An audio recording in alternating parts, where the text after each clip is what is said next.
I think a reversion is in the cards, Kelly, and I think we are talking about a market correction taking place as we approach the elections. And 2021, I think, is going to be the beginning of the mean reversion.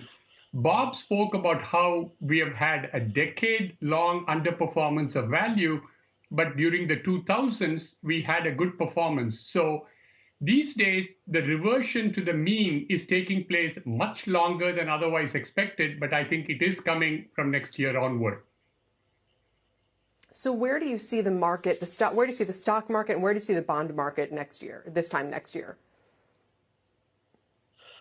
This time next year, meaning you're talking about the second half of 2021, the stock market may well be up after a steep decline before that. My major concern is about the next 6 months for the equity market, and also my optimism about the bond market for the next 6 months or so. Equities, I think, are likely to go steeply down.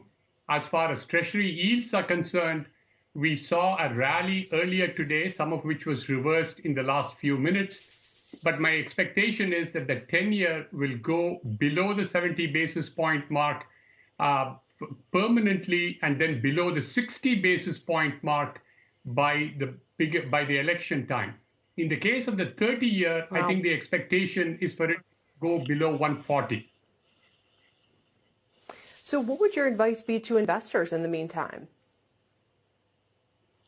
The advice would be that there is still gains to be made on risk-averse assets, on treasuries. Look for the yield curve to flatten, not to steepen, and be very defensive on the equity side.